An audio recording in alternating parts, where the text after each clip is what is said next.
Good evening, and thank you for your attendance at this week's Board of Directors meeting.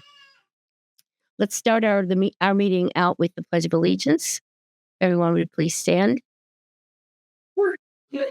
I pledge allegiance to the flag of the United States of America and to the republic for which it stands, one nation, under God, indivisible, with liberty and justice for all. Now, I'm going to ask Josh Tabor to summarize our public input statement. Thank you, Dee. Yeah, we don't have the statement here, so we just ask that people be cordial, address the chair of the board, and please refrain from mentioning any particular staff members or anything that would be illegal at this time. Thank you. Thanks, Josh. First order of business, the minutes of October 2nd, 2025. Do we have any public input? Oh, I'm sorry. Duh. I think we're good. Input. We're good. We're good? Okay. Jen. No. First order of business of October 2nd. No, I didn't. I don't have. Does anybody have any edits or corrections? I'll just say I think we have a split among the land, whether or not you want to go straight to Robert's rules completely, or I think we had some question about whether or not we wanted to have the summaries. I am good with whatever you choose. So, so I get Lauren's point that she had discussed before about having like the option to read something if you don't have time to watch the video. But I just don't think, personally, I don't think you get enough context from the minutes no matter what, right? To be able to use that as a replacement. So I would encourage us to stick with Robert's rules, keep them short. Yeah, I'd avoid with that. I read with Melissa's email and I'm not in disagreement. So I'm fine with giving this a try and seeing what happens. And if people feel that they're not heard, then we can go from there, but I'm fine. Okay. So I make a motion to make meeting minutes with Robert's rule. Already done. Second. I mean, that was already done. We did that. Right, we did that. Okay. So we're just keeping it. It's just second. I resent the minutes with them very specific to the Robert's rules. Those are the ones we should be voting on. I make a motion to approve those minutes. I would second that. We have a motion and it's been seconded. All those in favor? All those opposed? And the motion passes. Next item of business, our SRRF discussion with Don Bresnahan. Don, thank you for joining us this evening. All right. That doesn't work. This one. Okay. Yeah.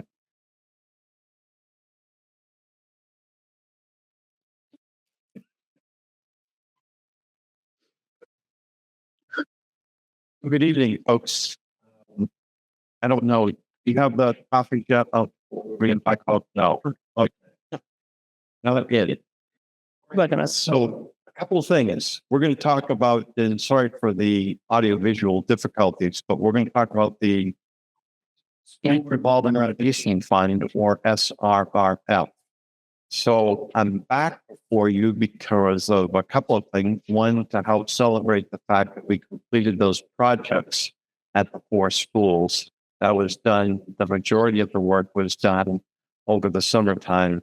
Very successful. We heard from a number of staff members at each one of the schools a change.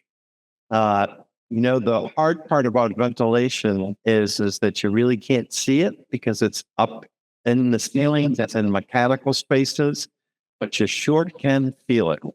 And the mechanical systems, when they were changed over and new ventilation systems were put in, there was an appreciation from staff members and the students. Very, very positive feedback. So one of the things that you may recall in the prior board, this would have been 2 years ago now, there was a pool of $25 million, and this school had a grant of $6.1 million. So it captured a large amount of the funds that were available already. there were 107 applications that and only 21 were accepted. And this district had the number 2 allotment of funds. However, they excluded what was then the middle school and is now the intermediary school. The reason that I think that the Maine Department of Education did that is they didn't want to put all the funds into one district, especially where 4-year schools have been approved.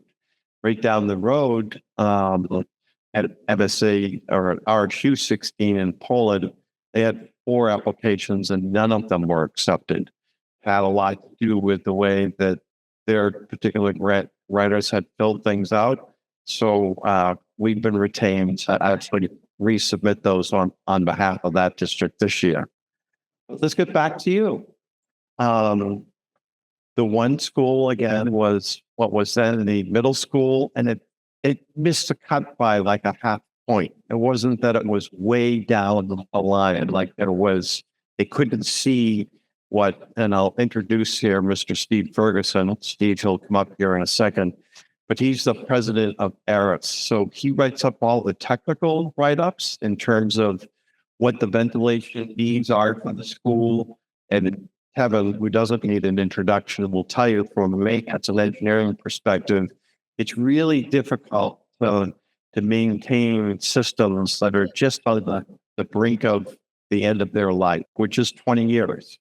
So what we didn't get to at the then and now intermediary school was all the classroom where these unit vents are that are older, controls not work real well. So it's creating a lack of fresh air, and that's impacting student performance.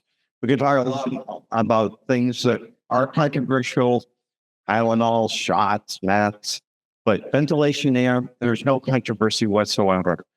Improving ventilation air and providing it and creating, and if you did this for the last school, which would be the intermediary school, it would be ventilation equity across all schools. So regardless of where your child or children or niece or nephew is at, they would each get the same level in terms of healthy, fresh air, ventilation air, and exhaust air. So Steve is going to come up and describe a little bit more about the projects, not having the benefit of the visuals, so you have to bear with us. But Steve, you say a few words. Hey, everybody. So you have about 39 unit ventilators in the intermediary school. 37 of them are in classrooms themselves. And unit ventilators, if you haven't seen one, it sits on the floor and it has a bolt through the wall that brings outside air in. It mixes with room air, and the heater cools the in, but it heats up the air in the space and ventilates. Your unit ventilators were installed in 2005, so they're 20 years old this year. That typically would be towards the end of the service life. Typically on a UV, we would say the service life would be about 20 years. But your unit ventilators are actually in pretty good condition. We took the front panel off a number of them and inspected and took a lot of really boring pictures. And the condition of the units themselves are good. So I don't feel like we have to replace the units. I think they can be what we call refurbished. And what that means is we go in and we just make sure that it's all cleaned up. We make sure that the actuators are working properly and the dampers are moving properly and that the fan motors are all spinning properly. And we get the unit back to good condition. The one thing I think we should do is controls on the units are also 20 years old. And these controls aren't being serviced very well. And they are also 20 years old. And they're not integrated across the building. They don't match the controls that are in the rest of the building now that were just installed last year. So I would recommend a replacement on the controls. So as far as the ventilators are concerned, I think they can be refurbished. But I think the controls need to be replaced. So that's the kind of sum of the project recommendation that I would give for the next stuff that we are. piece of shit. Thanks, Steve. So when we saw, Jen? Excuse me. I was just a quick question. Do these units actually have filters that have to be replaced periodically or cleaned periodically? talking about the They do. In the bottom of each of the unit ventilators, there is a filter that pretty sure gets replaced on a regular basis as part of the AB's routine. That is the Thank you. So years ago when we did the cost estimate, roughly $900,000 on up. We've added a little bit of scope of work with controls. So it's probably with the increase in construction costs going to run a little bit over $1 million. But remember, the grant that you received in your state for the 4 schools, the state forgives 57.5% of that. So almost $600,000 or more would be forgiven out of the gate. And then the balance is a very nice, they finance the balance at 0% for 10 years. So it's really, when you're looking at how do you replace infrastructure, there's so many needs in the state of Maine. I'm a participant in the Maine Commission on New School Construction. We've been together for a little bit over 9 months. So there's a couple of options, and they're not pretty.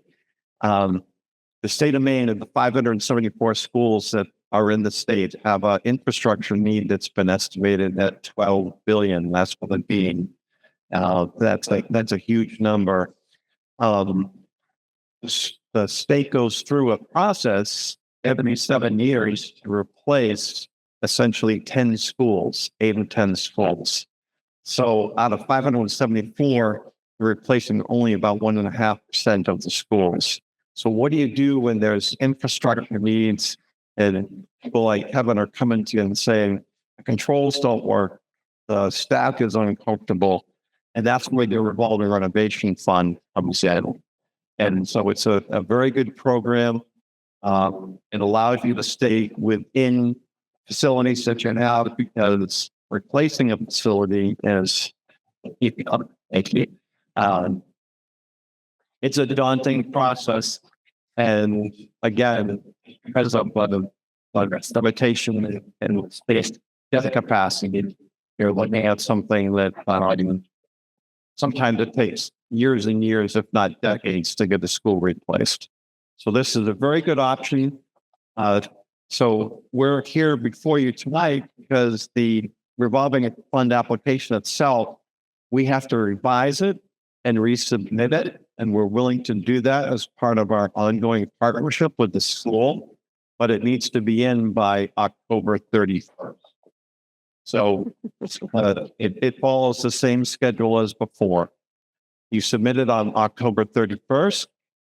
The school district gets notified February 1st, and then we go on to another process of approvals. But really, your risk at this juncture is minimal because we're doing this as part of our partnership. And also, if you do get notification of the grant award, there's no absolute that you have to move forward with the grant. We've seen that in some other districts. So my recommendation is to utilize the funds that are available, bringing all the schools into ventilation equity, and do it in the most economical way for the taxpayer. Any questions on this? Yes. Hello. So I'm seeing here that this kind of shakes out to $51,000 a year for the next 10 years, which would be the local share. The remaining $500,000 that would be required is forgiven. And is there something that's offered every year? Do you see this as a fund that is running or a grant that will not be available next year? Good question. Last year, so the year that we did your 4 schools, pool funding was $25 million. Last year it was $4 million. and it was limited to your designation had to be what they call FAPE, which means that you had to be a free and appropriate care school as designated by the state. And so you can imagine $4 million, especially in today's world, doesn't go very far. But FAPE schools, there were only 15 that actually qualified under that. So it does vary. There is no guarantee. And some years I actually skip. So Thank you. And the timing of this is because we didn't actually, Dawn just came to us a week ago to say we're actually eligible for the fund. So it's a quick turnaround. Unfortunately, we would have talked about it sooner if we had the ability to do that. yeah, some more commentary on that is that they announced, the Maine Department of Education announced it on July 1st, but they didn't know how much money was in the pool. And it wasn't until 2 weeks ago that we finally got answers. And then I immediately got in touch with, Audra, Sue, and Denise and Kevin and said, do you guys want to do this? Because if it was $3 million and 109 applications, because, the flip side of that is the amount of schools in 2018 that applied for a new school was 72. The amount of school districts that applied for a new school in 2024 was 108. So it tells you that districts across the state are realizing that their schools are in that 1950s, 1960s vintage. So if they don't get the funds, which, there were many, many people that went home sad, they're going to be going for the same pool of funds. Don, we have, I'll speak loud. We have 3 of those buildings who are in that time range, right? In our district.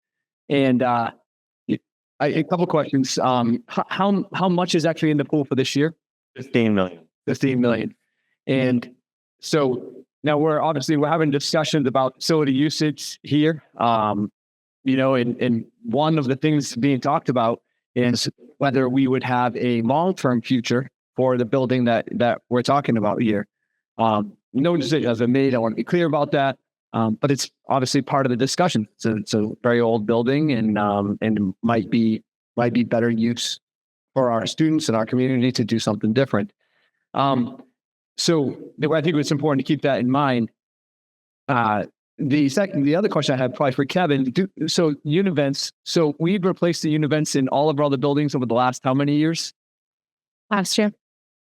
We did, well, we did 3 different ponds. We did North Berwick, we did Nolan, and we did Ansel, all 3-year period. Like Don said, you watch the league, you will score 2001.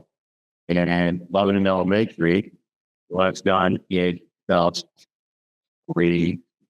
Big one. England, that. So we have been replacing them at approximately this 20-year period. Well, I've been here 24 years. We've done it once. So if you want to go buy that red brand, that'd be basically correct. I don't know when they placed, I think when I came up, I think they were all original. So I'm going to, I don't have any data whether or not they would change up before I came on to this. And now, are you aware? So the Univents are currently working, right? That's what I heard. They're currently working. They've been maintained well. Thank you, Kevin, and your staff. I certainly appreciate that, right? And that's why we depend on the guys to keep it. I just think, whether we want to put in for it to gather the information. I mean, yeah, but come February, we might have a better idea of direction where we go, and whether we do it or not, I don't know. I mean, if it's something that's not going to be in the long-term plan of our district, I would suggest that we don't do it, even though there's funding there, because that would allow funding to go to those schools that desperately need it. And the other question that I have, Dawn, is you mentioned school districts that are asking for new schools. That would be school districts who are asking the state to fund some portion of their new school. Is that correct? Correct. Right. Are there districts in the state of Maine who are looking at new schools who are not looking at state funding? Or we don't know that. Well-to-do areas, Cape Elizabeth, an approval. Bar Harbor built their own, but it's rare. And it's just as we know, it's not going to be burden on the taxpayer. Yeah, well, I think as long as we don't control. We do control the state, who's at the state, and our legislators and all that make that, but we don't control the decisions they make. I would love for them to put more money to education and not put money towards other things. But I sit here saying that would be great. But I guess they don't agree, right? Certainly, we do have the money within the state of Maine to replace schools at a very fast clip if we wanted to prioritize that. And right now, the state doesn't want to prioritize that. And that does put all of us as board members and community members in a difficult spot. Well, I think I would like to make a motion to at least apply for the grant because we have the option to say yes or no once we've done the meeting in November, where we know the long-term plan for facilities. But at least this way we know if we get the grant. Can't hurt to know that we get it, right? So I would like to is it time for them? Yep. Okay. I would like to make a motion to apply for the grant. Second that. I like that. Because these are temperature controls as well. So that's going to help us with the new policy of temperature policy. Do you want to speak a little to that? Control. Temperature, yeah, the controls help with the temperature regulation and have a new state policy that we need to implement about temperature, building temperature. So Yeah. So the question is, Are these units just for air quality, or are they temperature control as well? right. So it's for the amount of ventilation air that goes into the space, and as part of that, it's regulating temperature. Are these heating and cooling units? So it only brings the temperature up.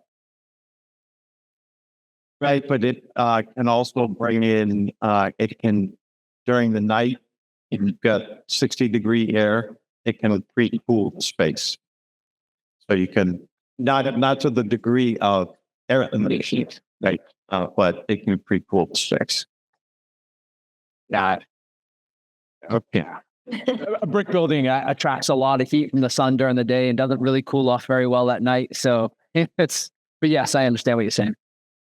I don't think Kate is here for a role, but we had a motion in a second. So it's there somewhere, but I had a question too. And I apologize if you said this. The timeline, you said it's due by the 31st of October. And then approximately how long does it take them to decide? And once they decide, how long do we have to decide? So they'll let you know by February 1st.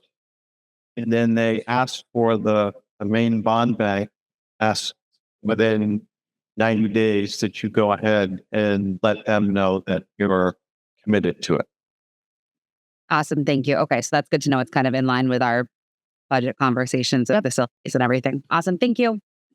all right. Let's take a roll. Unless there's more questions. No? You want me to step in for Kate real quick? Well, Is she there? Kate, are you there? lost her. okay? So the U.S. Secretary doesn't not. so you can take the roll. All right. All those in favor of moving ahead with just the application for the SRRF grant? Let me take a picture. All right. All right. Yeah, that was,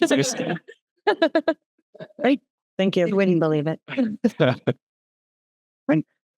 Thank you. Thanks, Don. We're good. Thank you. Thanks. Yeah. Sorry about the technology stuff. Oh, that's okay.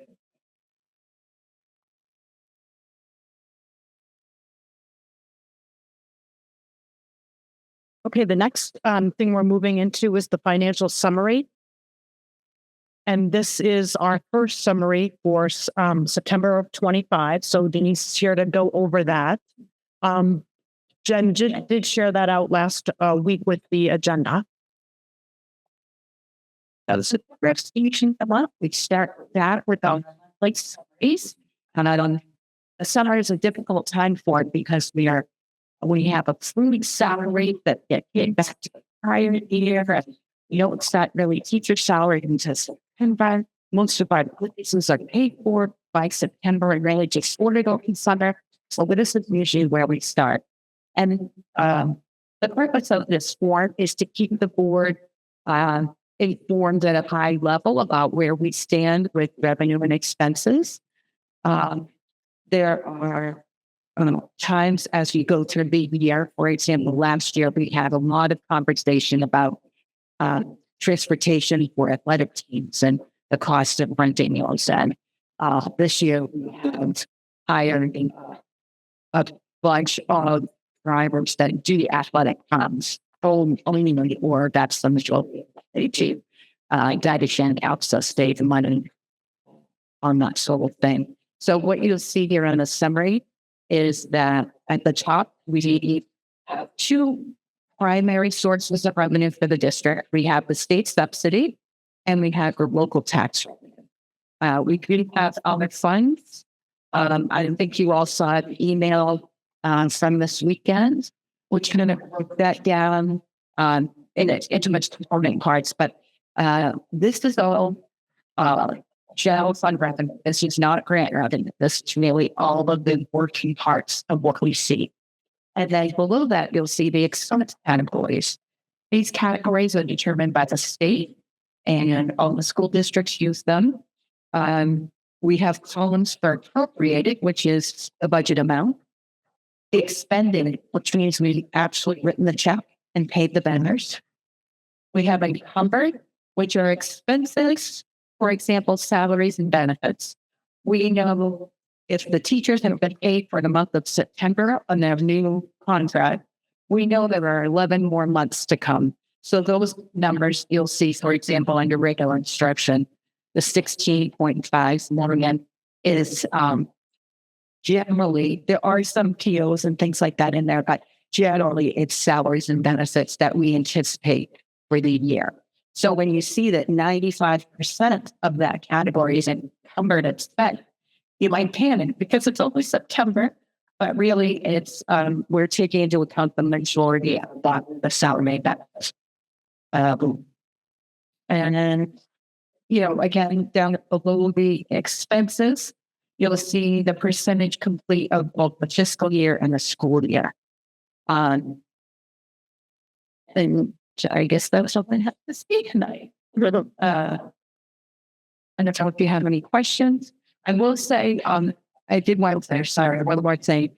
The other thing you'll see as a board member is you will have warrants sent to you to be electronically signed. Those are payroll warrants, meaning they have to do with people's pay, payments to the main retirement system, and payments to people's 403Bs, things like that. You will also see an accounts payable warrant that's on a monthly basis. And that is all of the checks that we write to all of the different vendors, whether it's maintenance or whether it's school supplies, regardless of what it is.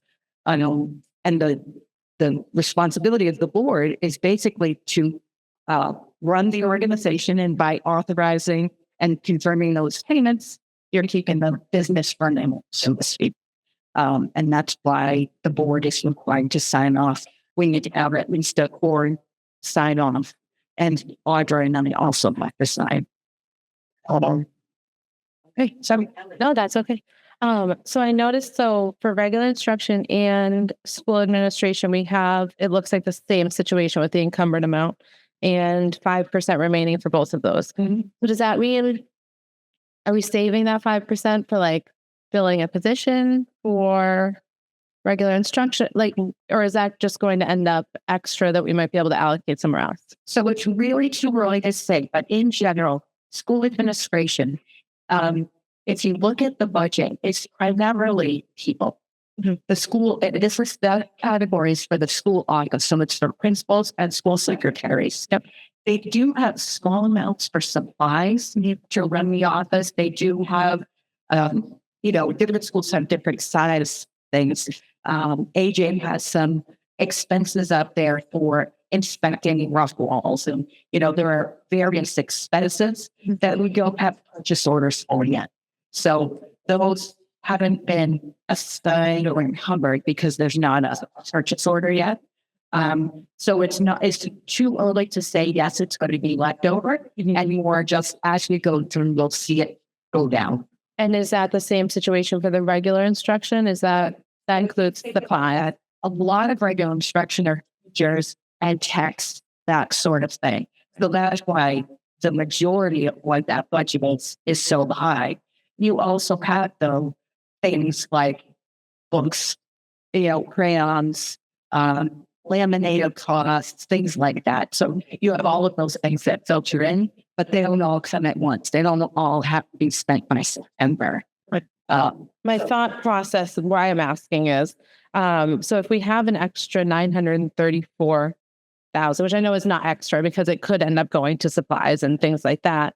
But based on just salary and benefits for the people we have in place, could we use any of this money to like increase what we're giving to bus drivers to try to incentivize more bus drivers in our district, or is it way too soon? I think it's way too soon here. We have, again, what we budget, if you look at it, it's not extravagant. So it comes out. It's there. And we might see savings in some places, but we might also see, sometimes, for example, you might have a boiler that we've had that happen before mid-year or a leach field, and you have to find that money to do that. So again, I would say it's too early at this point. But again, one of the overriding things is you guys have to figure out what you're comfortable with and kind of go from there. But in my opinion, I think you're probably not save extra. Okay. Yeah. Thank you. That's good. Okay. All right. Thank you. Jim. Okay, the next agenda item is item number 6, and that's the policy first reading. And typically what we do for the first reading is that we share our current policies with the board members just to know that these are coming up from the policy committee.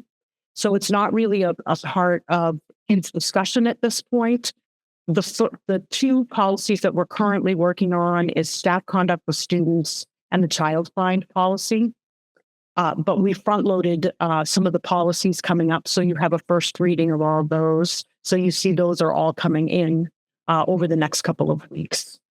So if you are on the policy committee, we did send out just a quick email survey just to find some dates that work.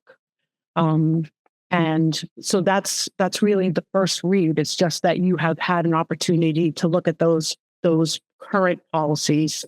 And then when we go into the second read, that's when we can have a broader discussion about what, if there are changes, what the committee decided and, the thought process behind those, and suggestions can come up from time to time as well. So that's that. Yes, Nancy. We have to do the change. I don't know if it can be done. I can't do it. Can we get a red line, where you have the old policy and then you just redline the changes so we can just see where they are? The second read, that would be part of the second read. Yeah, just you'll have to strike through. You'll have you'll have your different colors. Makes it easier to see the changes.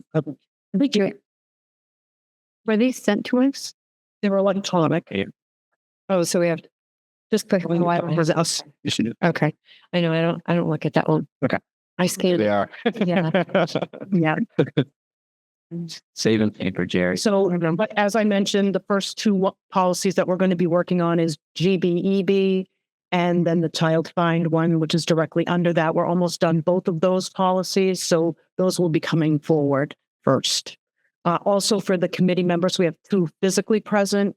Today, I did have the Title IX workshop.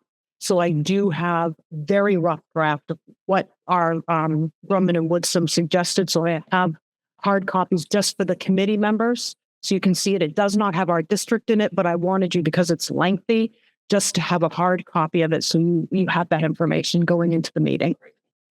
So please pass that to John. Yeah. Thank you. And Marissa. Thank you. And I can get it to the rest of the committee. Thank you. So the next section is employment. We have 2 new hires. The first one is we're nominating Catherine Casey for Noble High School social worker. She's received her bachelor's degree from Wheelock College. This is part of a Nellie Mae grant that we received, and it's primarily for this position. So that's the nomination tonight. So we just need a motion and a second for that.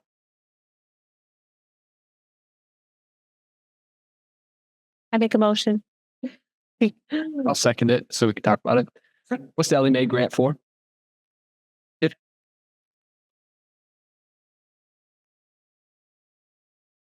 So an Ellie Mae grant was for, this particular grant was specifically related to attendance. So we are seeing, continuing to see coming out of COVID, a number of families that are struggling with consistently helping their student get to school.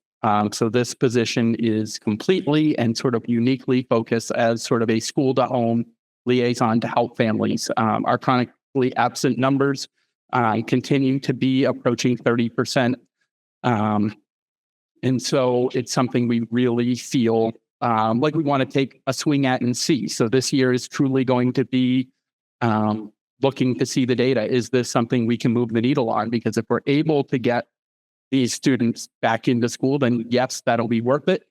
So it felt like it was a really good opportunity to see with this set of hands, with this specialized lesson, if we're able to move the needle. Just you say chronic IST is 30%. 30% of our students, 7 through 12, or is it K? This has been 9 through 12 historically. 9 through 12. But I don't think it's any different with 7. So like 30% of our students are chronically absent, which is they miss how many days in school? I believe it's 10 days or more in the course here. Oh, I'm sorry, 10%. 10% of the year. So it'd be 10% of the year, so 18 or more days. Okay. You know. And again, we hover, so like 30% is the high. We hover 25, 26, 28, but it's between 25 and 30 generally. Yeah. It's been happening pretty consistently since COVID. Do you know? I don't have we done a Wasn't a lot lower. We were like 22, 23, 24, so we're looking at another 6 to 8 kids per grade, but I mean, it's still significant number. And again, not all of it. I mean, again, the number is startling, and that includes a number of students who may, their family takes 2 1-week trips per year because that's what their family does and the family chooses to do. And they come back and they make up their work and they're sick a few days and things. So it's not all, oh my gosh, it's alarming, but it's still a lot. Mm-hmm. There are enough that are alarming that it feels like we need to take a swing at this and really start to identify what are the problems, how can we make a dent, what supports and services do these students and families need to be able to get to school regularly. And that's unexcused?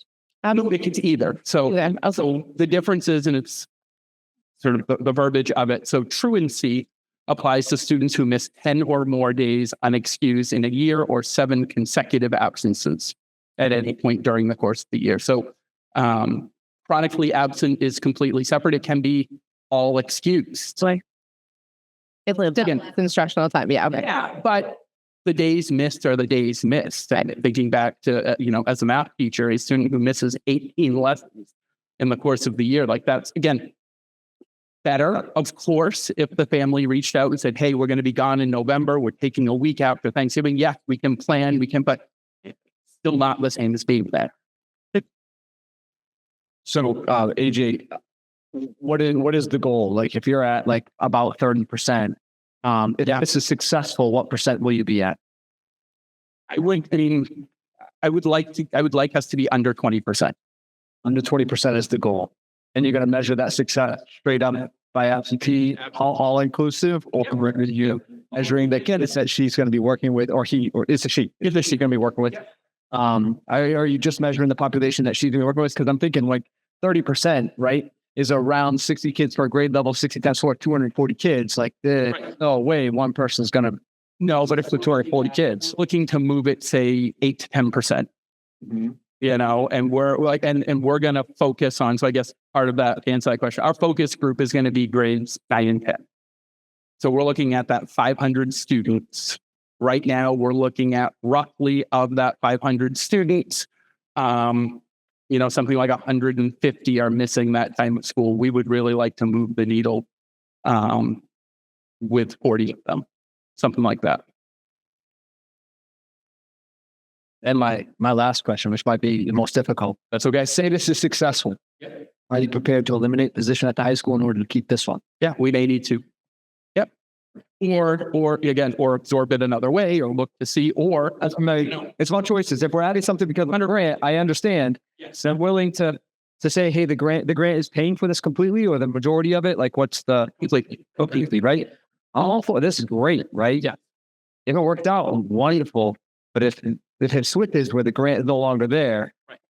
you're willing to make that decision, whatever that is, and whenever that's on board. Again, it may be coming in. Absolutely, yeah. I mean, I will own it and come and talk to you guys. Say, hey, this is what we need, and because we are now a little over 1,300 students, and this is what we've got, and this is how it shakes out. This is what we need to survive. Or, hey, we can make do and do a trade here with this or that or this person. Like, we'll kind of cross that bridge. It's just a feeling that for grant, I'm all for grants. If they prove to be successful, are we willing to let go of something that we currently are offering right now to keep that position? Yeah. Because that's more certain to be more valuable than another position. I'm sorry, I don't mean to be competitive, but in a way, we have to have our priorities as a board, right? Absolutely. Yeah, Thank you for understanding, AJ. definitely. Oh, we got a microphone. Are you going to be able to sort between the parents that are just taking their kids out and then the kids who are actually? Yeah. So we have like students who say go on vacation. We have a pretty a tough form that families fill out. They get all their teachers' signatures on it. Can we hear how that works? I mean, because it seems like it's two separate It problems. certainly is two separate problems. The adult ones come and then the ones that parents. And I think probably two separate problems, and then some overlap in the middle Great. where you have, But you'll keep family. I guess. see how it goes on it. Yeah, absolutely. And that's, Curious. again, I don't ever want to say that those opportunities are super valuable. So I'm not in any way, shape, or form saying families don't do this or that. Like, those things are sometimes one in a lifetime, and those are fantastic opportunities. But when it intertwines with Right. any more days for other reasons that may be less great experiences, sometimes you end up in a tricky spot. How many years is this for? But 1 year. A 1 year grant. It's just going to be for 1 year. And we were super transparent with our candidate that this is a 1 year. We're going to give this a try. We're going to take a big swing at it and see what it looks like. An opportunity. Thanks. Does the grant fully cover the salary? Yes. Yeah. And benefits. Salary Benefits. the person. Nothing for this 1 year that the district incurs as a result. So we have a motion on the floor. So we just need a vote. All those in favor? Favor. Great. Okay, we have another staff member we're bringing forward, or another candidate for a position. And this is Krista Bowie. Krista used to be one of our Excel teachers here. She was an interim director of Excel. She has applied for and is being nominated this evening for the writing position for 7th grade at the Noble Middle and High School. She is currently in Kennebunk, and she applied for this position and really wants to come back to the district. So we need a motion and a second, and then we can have discussion. Or I make an emphatic motion. Yes. She is the best. so we have a motion. We need a second. Second. Any discussion? Can you tell us a little bit about the writing? It's kind of something that I've seen in walking around and all that. Like, where is it? What grade levels? How long has it been going on? What's the plan? Yeah. So for this year, we are offering reading and writing as separate courses at grades 7, 8, and 9. So for a number of years, we have offered what's referred to in-house as double English at the 9th grade level. So our 9th graders have historically taken reading and writing for a number of years with us. What it allowed us to do this year, sort of with full transparency, by offering that double English in grade 7 and 8, we were able to go from 3 teams at each grade level, which we've historically had, down to 2 teams. because our numbers were able to support splitting our students across 5 core classes. And so versus having 4, an English, which was combined history, science, and math, you're limited by numbers of how many students you can put across those 4 teachers to be on a team.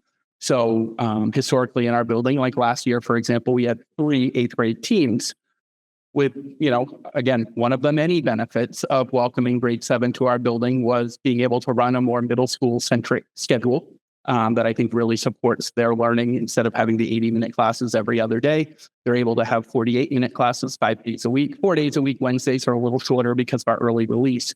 And it also allowed us to have 2 5-person teams per grade level. So thinking from a staffing perspective, we could, comfortably cover the students with 10 core teachers versus 12. So that is happening at all grade 7, 8, and 9. So we did have, I think you guys approved a resignation 3 weeks ago, something like that, allowed us to open up this opportunity. And we're really fortunate. I think I would just add that it speaks to how special this district is and this place is when folks leave other opportunities to come back here. And I can say that standing here being one of those people. So it certainly speaks to that. So we're very fortunate and we're excited to have such a high quality teacher coming in and filling this position mid-year, which is not always normal. And is there any communication with Kenny Monk? Like, will they release her or keep her? How does that work? They will release her pending when they get somebody hired. So they're going to keep her until they fill the position. Yeah, They have a 60-day. The 60 days. 60 days. However, it will likely not be 60 days. Yeah. Any further I'm questions? so excited for her to come back. She was my kid's Excel teacher. Any further questions? Okay, we'll go for the vote. All those in favor? Krista Bowie? All right, all those opposed? Thank you. I see Kate. Hi, Kate. I'm just going to finish, if you're okay with that, just to pick up number 8, because it's the superintendent's update anyway. And then we'll go from there. Okay, just a few updates and highlights. I want us to start with October 10th, which was last Friday. We had our teacher workshop day. So a lot of York County had that off as well for teacher professional development and staff professional development. So a couple of things just to highlight about that day is that we had Isabel Ekman from our Drummond and Woodson, our law firm, come in, and she did a couple presentations to the different grade levels on special education and compliance, and just answer any questions and how that overlaps or not overlaps with 504. So we did that discussion. So she had time with the classroom teachers. She also had time with our special education staff as well. So a lot of very positive feedback on that. We also had some cross-district meetings for library, art, health, PE, and our school counselors. And as well as we also had content area meetings like within the buildings. There was also training for the iReady math that we adopted last year, the Heggerty writing that we adopted last year, and some introductory explorations with AI. And that was a really exciting piece, I think, as well. So overwhelmingly positive feedback on all of those pieces. So next Thursday, so I'll jump into next Thursday. Next Thursday and Friday, we have the Maine School Management Association annual conference. We have 2 of our board members that have signed up. So there is still space. So if anybody is able to attend or is interested in attending, just let me know and we'll sign you up. Let's see. Yeah. Monday, October 27th is our pre-K forum. That's here 6 to 8 p.m. And invitations have been sent out. So we are collecting RSVPs and, just planning that evening. And let me see. We already talked about the policy committee. So those dates. Okay. And then November 5th, our Knowlton students and our students from the intermediate school will be attending a sneak peek or a performance highlight from the Addams Family that the middle school, high school is going to be performing. So the performance is the 6th, 7th, 8th, and 9th, but the 5th is when the 4th to 6th graders are going to head over to come here just to see a sneak peek. So it'll be about a half hour, but it's always a nice opportunity to have our students come into the high school and, just experience what that looks like at that level, theater looks like at this level. And then the last thing is that the New England Association of Schools and Colleges, or NEASC, is going to be on campus next week for the high school, middle school. And a lot of work has gone in. We had the self-reflection year last year. We're still working pretty hard on that. We have asked Principal Dufort and Assistant Principal Kearney to come in after that to just give a summary of how that went, just talk a little bit about the work that the staff has been doing for the last year. It's a lot. And we just want to make sure that we recognize all that because it's all really great. So that's something to look forward to. Okay. Those are the updates that we have. All right, Kate. Okay, thanks, Sandra. Now we come to the ever popular other agenda item. And so I put it out there. Does anyone have any other they would like to talk about? I had some questions regarding your update. Could I ask those now? Would that be okay? Hey, I think so. yeah, okay. Thank you. You mentioned iReady. I assume that they've done their beginning diagnostic. Can we get a report, a school grade level report regarding the results of the diagnostic? Share with the board. Okay. And then the Frankenstein thing, is that something you buy tickets for, or is that you just show up at a certain time? The Adams Family. Thank you. I'm so sorry. I don't know. I guess I have Halloween on the mind. I'm so sorry. Frankenstein. Gosh, Adam's Family. It's kind of. So yes, I think you can buy them at the door and you can buy them ahead as well. Yeah. If you go to the website, you can find them Yes. on the. Yeah, I don't think they're up quite yet. Yeah. When I looked on the website, they're not quite up yet, but they'll be. You could pre-buy them or you could do it at the door. You can go about I think they're usually like maybe 12 pre and 15 at the door or something like that. Or it's a little bit cheaper if you pre-do it. How is our community notified that they can buy tickets?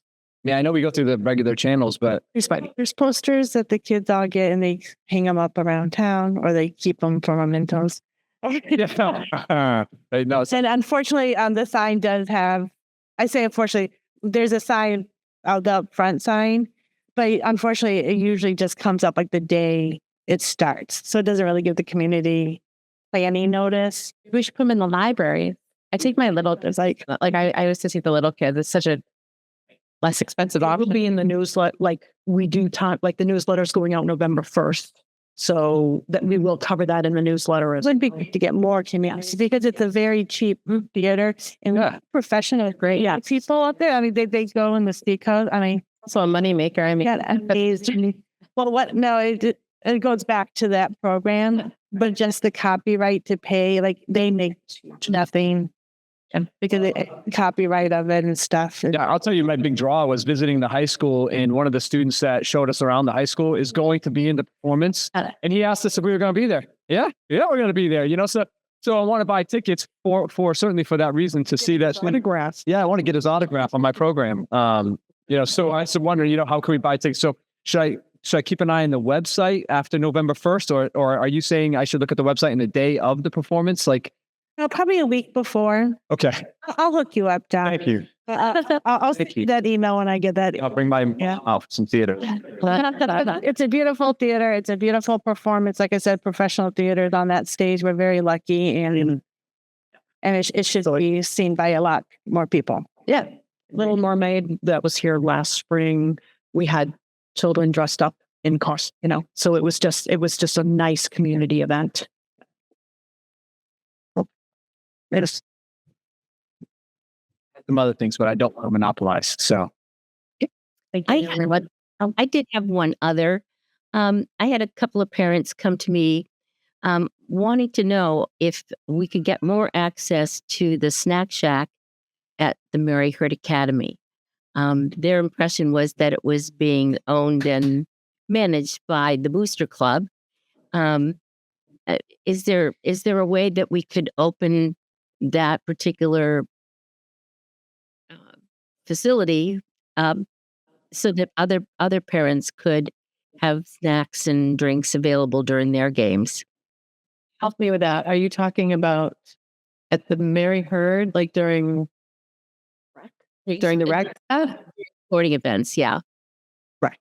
So it's rec, the North Berwick Rec Department? Because MHA doesn't have a snack shack. The town is it. Oh, that's the town. Okay. Yeah, the snack shack, I believe, is owned by the town. Because right now they're renovating it, and that's, I believe, town budget that the Little League Association did not have any say in when that was happening. I think the town overtook. Like, I think the town owns it. Is my best educated comment in this.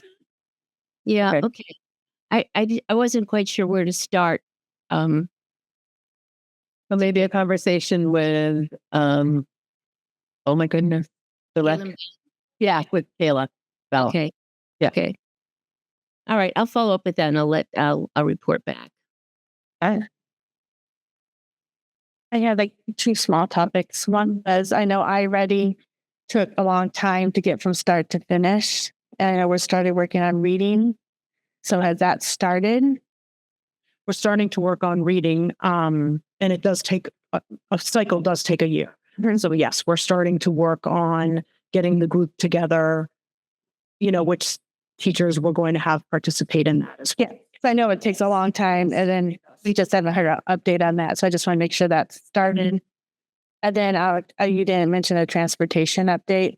I know some of our Berwick downtown is having struggles again. Is that a temporary situation, or is that back to where the problems we have? Mine is just, I'm going to say that it's a temporary situation, but we do constantly have bus issue, driver concerns, as far as somebody's retiring, coming up, somebody's out for medical again. I mean, there's just, it's constant. I know you're tired of updating, No.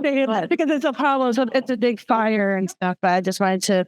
I've heard that there's been issues, the same issues with Teacher and what's the way? that's out. And again, Somebody said somewhere that they were having trouble.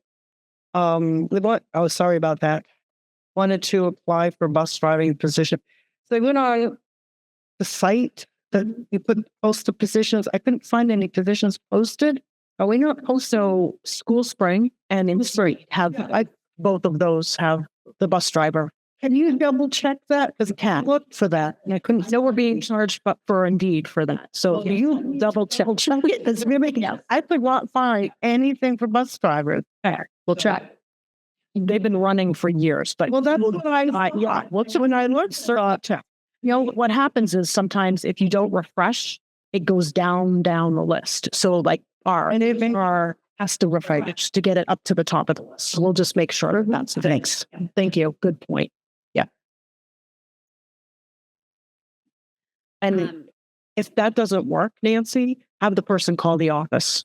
I don't, And I think it was more vague. I mean, there was somebody that said that they tried, and then they ended up in Sanford. It's like Karen, yes, because so it was more of a, okay. I just decided to look for myself. It's like Okay. and it was like okay. But if I hear anybody and they're having trouble, I will definitely say applause. On that note, that's an important. On our website, do we have a link that they can apply? You know what I mean? Put a link that says apply here. Yes, to this there is. Or I got it. So There's also an urgently hiring little notification that comes up on Indeed for our school. So for example, it has ed tech is an urgently hiring position. So I would say maybe just add that notation on it that it's urgent. We'll be more likely to apply.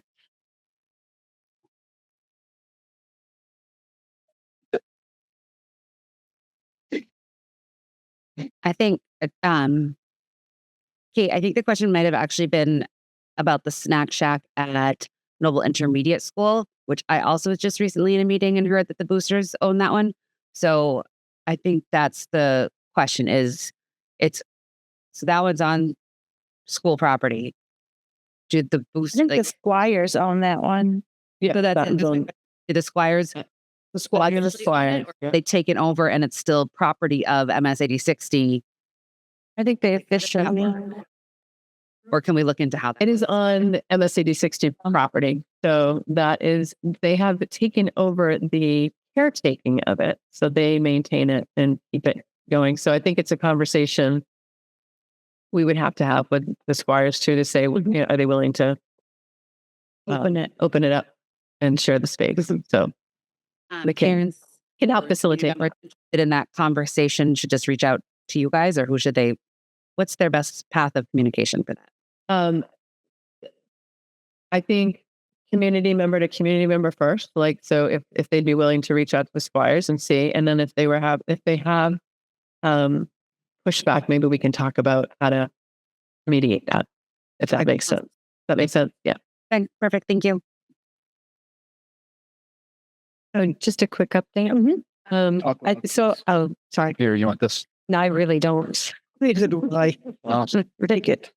Okay, so I'm just looking on Indeed, and the only thing that's showing up is the athletic director and assistant director of transportation / driver thing. Yeah, There's a van driver too. Did you see that? I don't see the van driver. It's further down. I just did School van driver, substitute as needed, will train.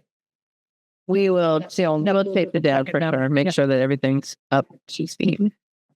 sorry, did you want that? Not going to get bus drivers. I can't find it. That's right. It's true. That's right. You got it. Then, a couple, based on our conversation last week regarding central office administration compensation, I wanted to make some motions just to see where the board is. So first, I moved that members of the board who comprise the subcommittee that participated in the contract negotiations for the central office administration be provided to the board at the next meeting. It would need to be seconded if people are interested in this. Can you repeat that, Josh, please? Sure, absolutely. Yep.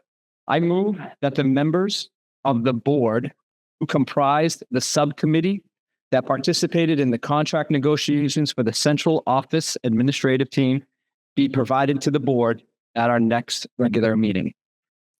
I think I provided that. That was the chair. Second it.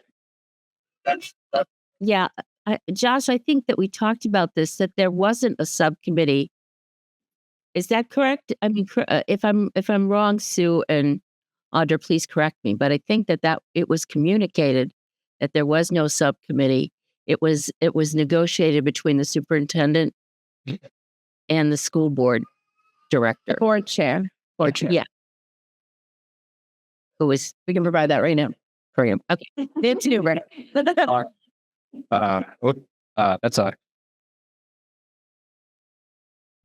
a big problem. I'm going to clarify that. Okay. That wasn't exactly how that happened. How that happened was there was conversations with Nancy.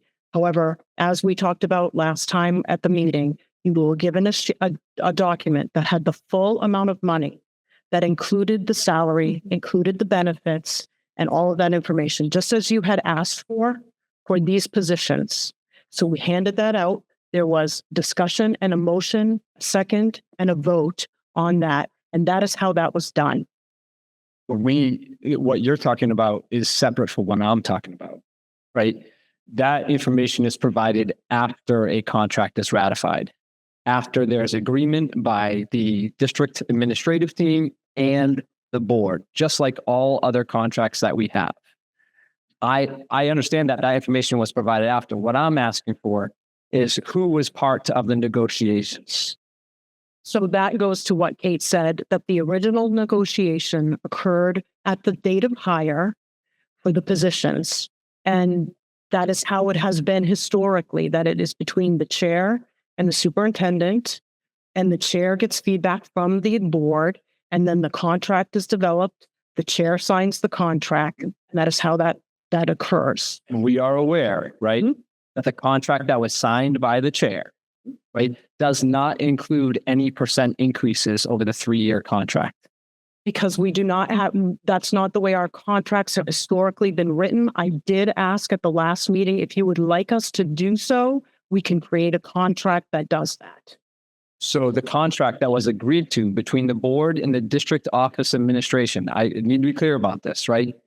There is no percent increases over the 3-year contract. And it says in a paragraph that increases to salary will be negotiated by the board, with the board being the 9-member board that is here, not with the board chair. It says with the board, correct? It's what happened. Is not what happened. The board was not involved. I can't be more clear about that. And I am having trouble understanding that because we had the document and there was an opportunity for discussion.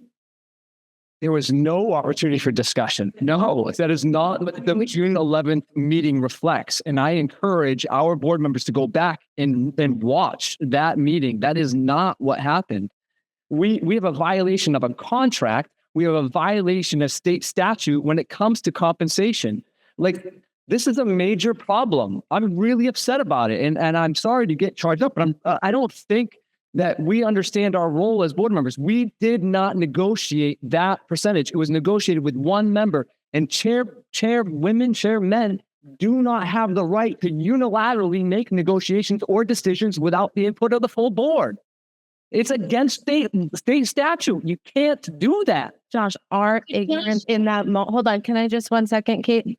Our ignorance in that moment. So the fact that we did not raise our hand and say, where is this number coming from? When was this agreed on? All of this, that does not constitute any wrongdoing on their part. That is our ignorance that we need to own. And we did not make that motion when it was presented to us by Audra and Sue. They did the right thing. They bring a number to the board. That's all they can do is bring a number to the board. They did that. We then voted it in. So if you voted for something that you weren't fully aware of what you were voting for, we got to own that. I didn't vote for it. And what I think is, I think we can see it as ignorance, right? Or we can see it as there was some misguidance because it was under financial summary. Not Well, all I'm asking is go back and look at the video, and maybe we need to go into the executive session to discuss this and actually watch the video as a team. On June 5th, it was on the agenda to talk about, but it was tabled. I don't know if you remember that, right? District office contract was on the agenda and it was voted to be tabled, and it never showed up again. well, it did when we voted for it. No, it did not. It was not on the agenda. Maybe not as a discussion, but you voted for something. And yeah, What do we vote on that we don't discuss? there's supposed to be clarity, right? And that's what I'm saying. There was no clarity, right? There was no clarity. We did not say this was the number that was negotiated between the board and the district office administration. That was never said. As a matter of fact, it was presented. The sheet was presented, and it was Peg Wheeler who said, "Do we need to make a motion on this?" Which is a question that was never asked for any of the prior disclosures of financials. That question was never asked, but it was asked this one time. And Sue, I do believe it was you who said it would be prudent to do so. Why? Why did we have to vote on that? Because you could have negotiated it. No, that's my point, right? Right then you could have. You can't negotiate. You don't negotiate contracts in a public meeting. That's done in the executive session, just like we do with all. We have a subcommittee that negotiates. We go to executive session. They report to the board where the conversation is, what the percentage is. The whole board has feedback and input on that. It goes back until there's agreement by the board in executive session, and then it comes out in public session. We did that with all three contracts. We didn't do it with this one. All three other contracts are unionized.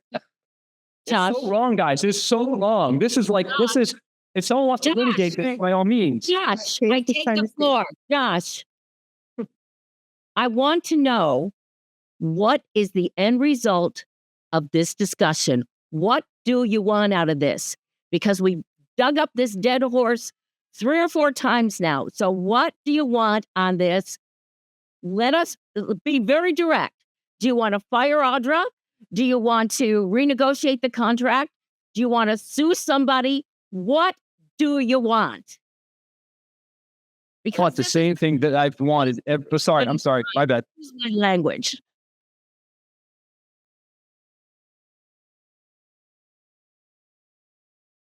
I want the same thing that I've always wanted. Transparency. That was so not transparent. I cannot be more clear. It was deceptive, the way that it was presented, the way that it was asked for, the way that it was suggested. I had so many questions. I'm wondering, I'm wondering, was there motive behind it? I don't know. I Do we do not need, believe do we there's need, do we need, do we need Here. a private investigation to look careful into here about compensation through our ill intent. district because of this? Be very, know- very careful about ill intent. I'm asking. I've watched the videos. I've watched it several times. I don't care if you've watched the videos. We have an approved contract in place right now. What is the end result you want of this? Constantly bringing this up. Transparency, it is all out there, buddy. It's out there now. You brought it up many, many times. It's public record now that you do not feel that this was a transparent activity. And guess what? What do you want? And to find, Go back and renegotiate the contract? We're going and to find out it's been, if that's the case.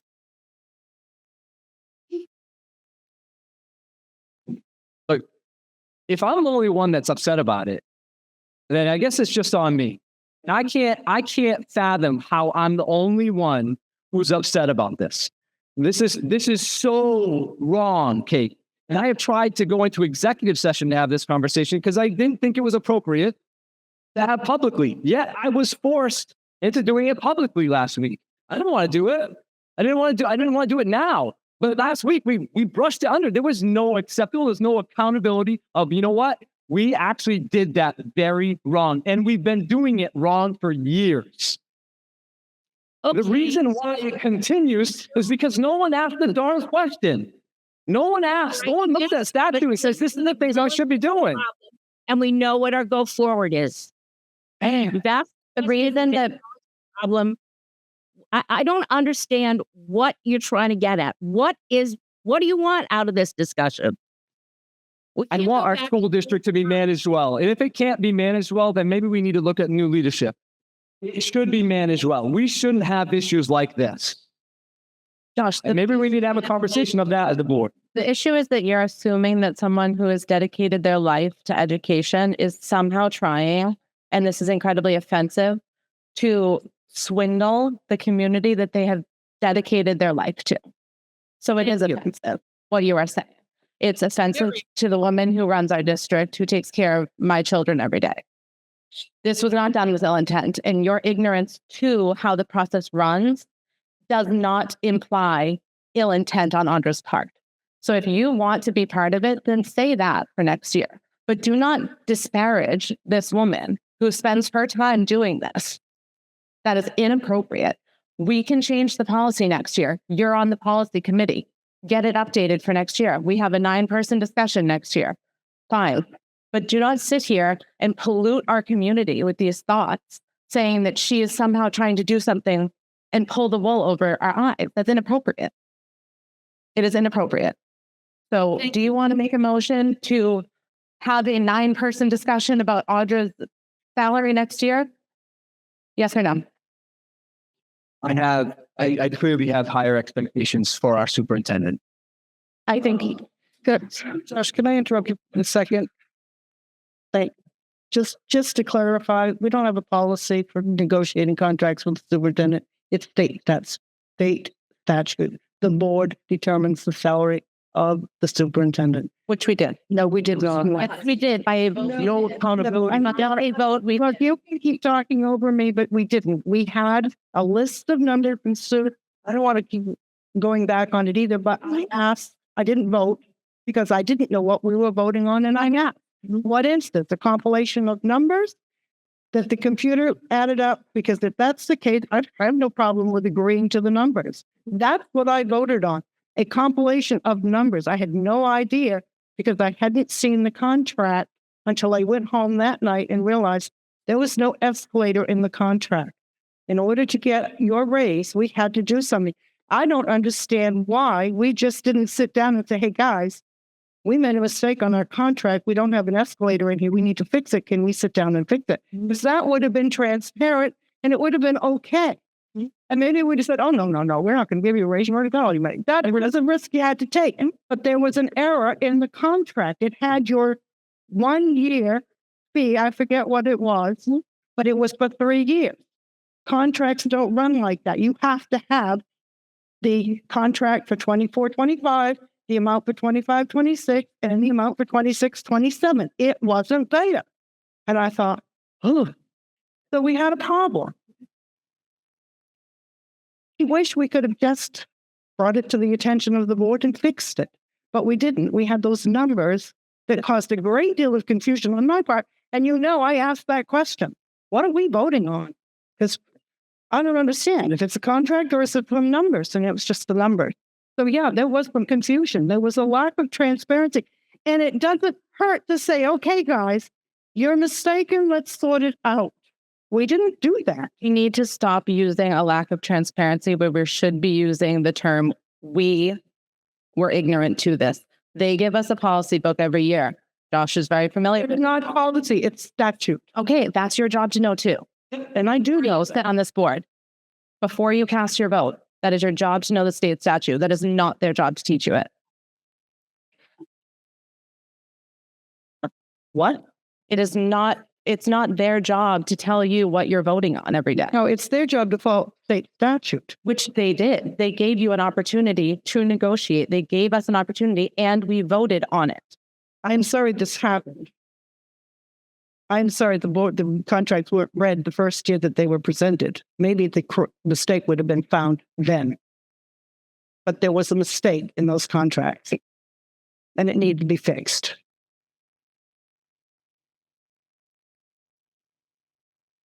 So is that what you guys are presenting for next year? You would like an escalator clause in the contract?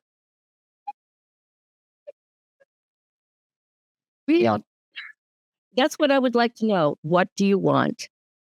What do you want at this point? Did what we voted on, the numbers, just out of curiosity, did those numbers go through to 26, 27? I know they covered this year. Did they cover next year's escalation as well? Or does it need to be revisited again? It's revisited every year.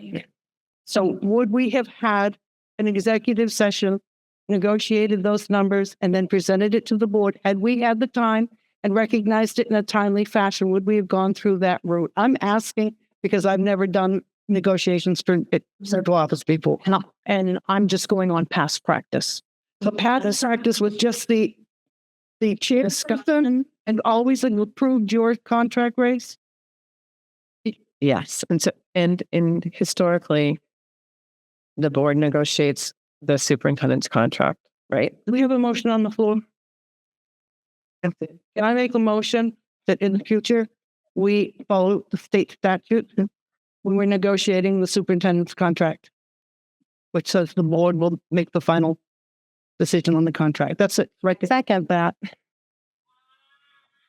We still have Josh's. That's what I wanted. So I'm just gonna. Sorry. Yeah, My apologies. And I'm also curious of what the rest of Sue was trying to say was, if you had more to say, Sue. Only that the superintendent's contract is negotiated with the board. That is always past practice or whatever. And then Denise and I's salary is not really negotiated with the board necessarily because it's typically we sit down and talk with the superintendent about increases. Another question? Why isn't your salary, Denise's salary, and on the administrative contract where they have the escalators there already? Because we're not part of the union. So we can't be part of the union. And that's where those contracts are negotiated. It's that administrative. So not all districts have their administrators in a union. Our district does have a union for their administrators. We are not, as central office employees, we're not allowed to be in that union. We need to have something of that nature so that we have that document so everybody knows Our contracts are, we haven't approved your contract. We did through those numbers, but we haven't approved the Discuss that.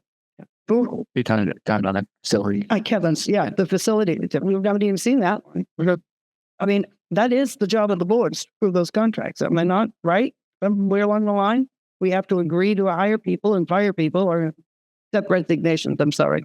So I would assume that we're also supposed to see these contracts as well. I think we need to just fix this problem. It's not a good situation. Do we add? So the question is, there was a motion on the floor. Yeah. And then you wanted to make another motion. I'm not sure. I will rescind my motion for the subcommittee since there was not. Okay, I'll take back my second. Floor is now open. All right. Did I make it? Made a motion. You made a motion to follow. Yes, that's what I said. Your motion was to follow the statute. Statutes going to the code. For central office, all of central office. Is that what you want? The statute says for the superintendent, I like to follow the statutes. I like to follow the policies as written. If we need a policy for assistant superintendent, facility director, and Non-union employees. non-union employees, and that's up to the policy committee. And there's probably one at main management right now if we wanted to look at them. But I do think this would resolve a lot of the issue if we just follow policies and statutes. We have a second. Second. Ally. Oh, yeah, that's right. Ally did second it earlier. Sorry. Is there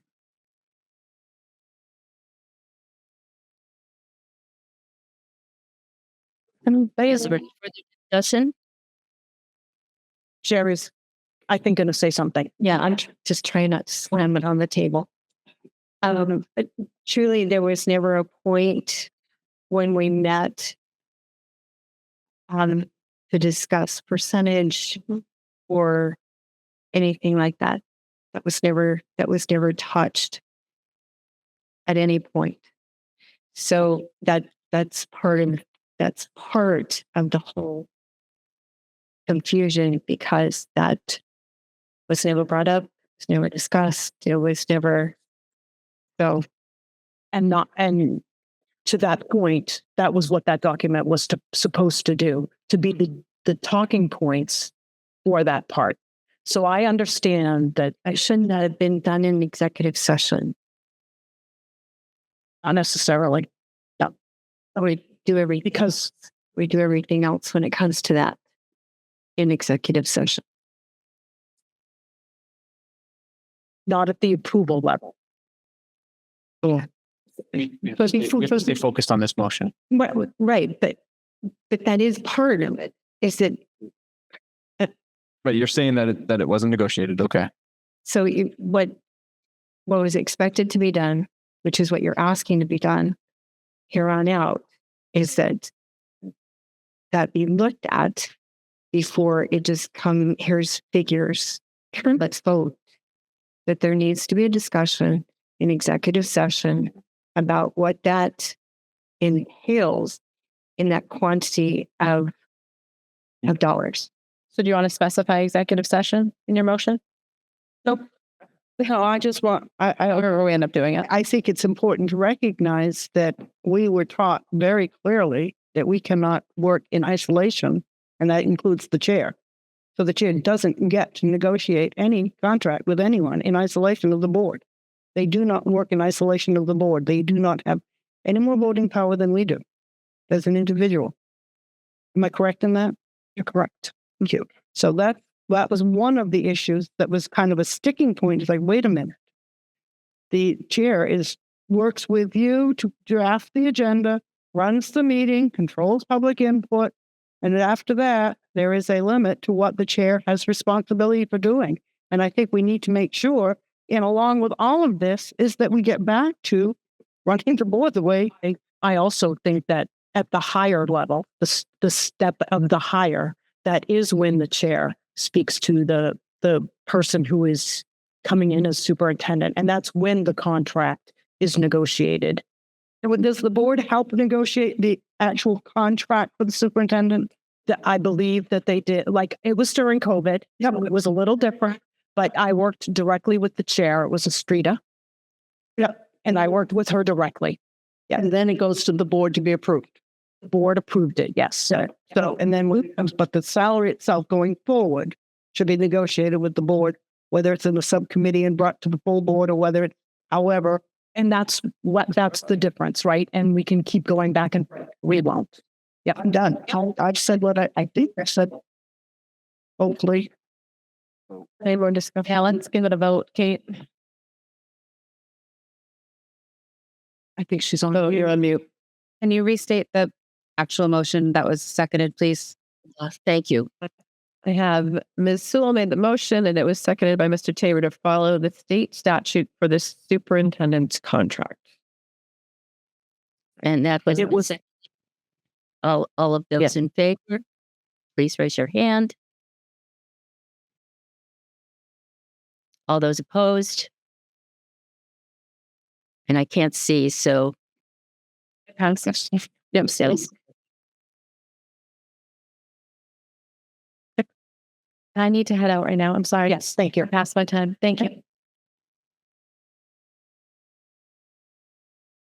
While we're on this, can we make another motion that we do something about the Policy. the policy, draft a policy for Non-union. non-union employees? Do we need a motion to do that? Yes, you Maybe. made it. I'll second it. Okay. that just is, it needs to be drafted and brought to the policy committee first. But there's a motion and there's a second on the board to call action for that to happen.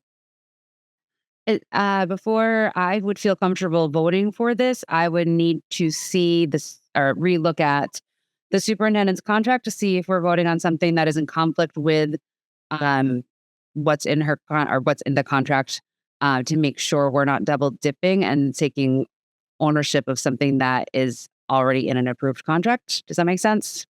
Yeah, for clarification, Lauren, you're talking about the non-union contract being assistant superintendent, business administrator, and facilities director, correct? Yeah, it was what I understood from what I have learned over the years is that it is the superintendent's responsibility to negotiate that. But I also want to make the side comment that none of this is a surprise to us as far as the totals, because we all approved the budget that we presented. And the budget that we presented last spring included all of these salaries. So this is not like a surprise Jack in the Box moment for any of this. Maybe some of the specificities were not as clear as people were expecting or thought, or some had thought and some hadn't realized or whatnot. But these were certainly numbers that, like, these numbers are not made up. I just want to be clear that the superintendent is not saying, like, she doesn't have a magic wand. She's saying, I think you should get this, and I think you should get this, and I think you should get this. This is all very much in the budget that we approved. And I want to make sure that if these things are in her overview or in the superintendent's overview in the contract, that is their responsibility, then we need to look at that contract before we can, I feel comfortable voting on something like this.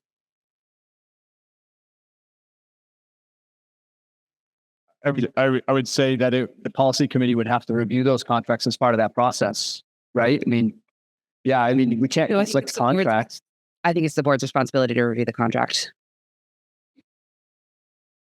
I guess I would agree with you, Lauren. I mean, if this is such a hot button issue, we all need to be involved.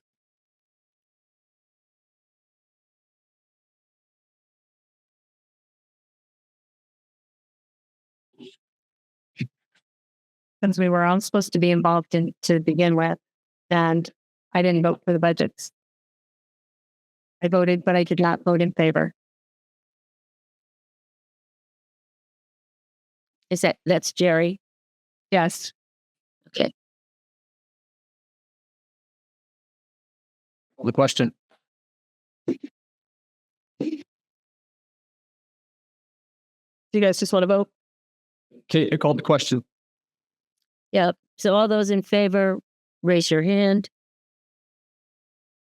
All those who were opposed.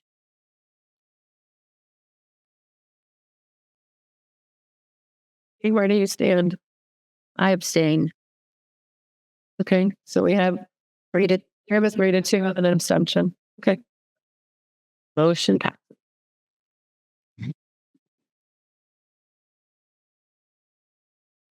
I'll just leave it at this. This is my last comment. When we took the oath of our office of being a school board member, we swore to faithfully discharge to the best of our abilities the duty incumbent on me as a regional school board unit, a school unit board director, for MSAD 60, according to the Constitution of Maine and the laws of the state, we all are obligated to know and follow state statute. And when we are not following those things, including our policies, it is incumbent upon us as board members to address those things and ensure that they are addressed. So I apologize for being heated, but it is super frustrating to bring that stuff up.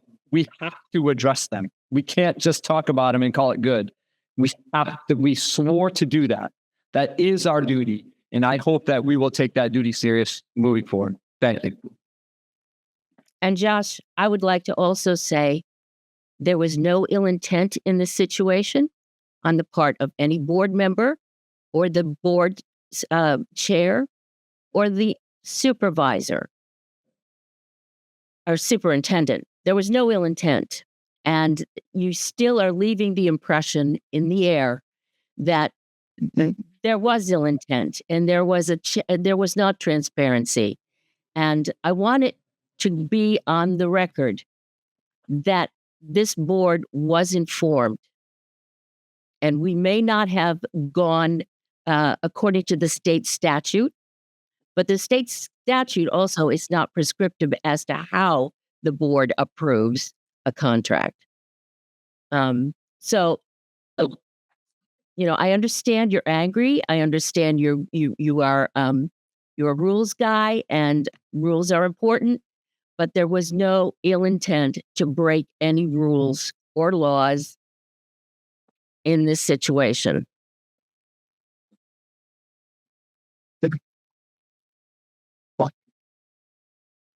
Any other? And do we have any public input tonight?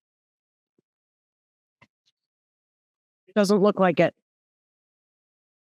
Okay. And do we have a motion to adjourn? Make a motion to adjourn. Second. All those in favor? Opposed? Thank you. Have a good night, everyone.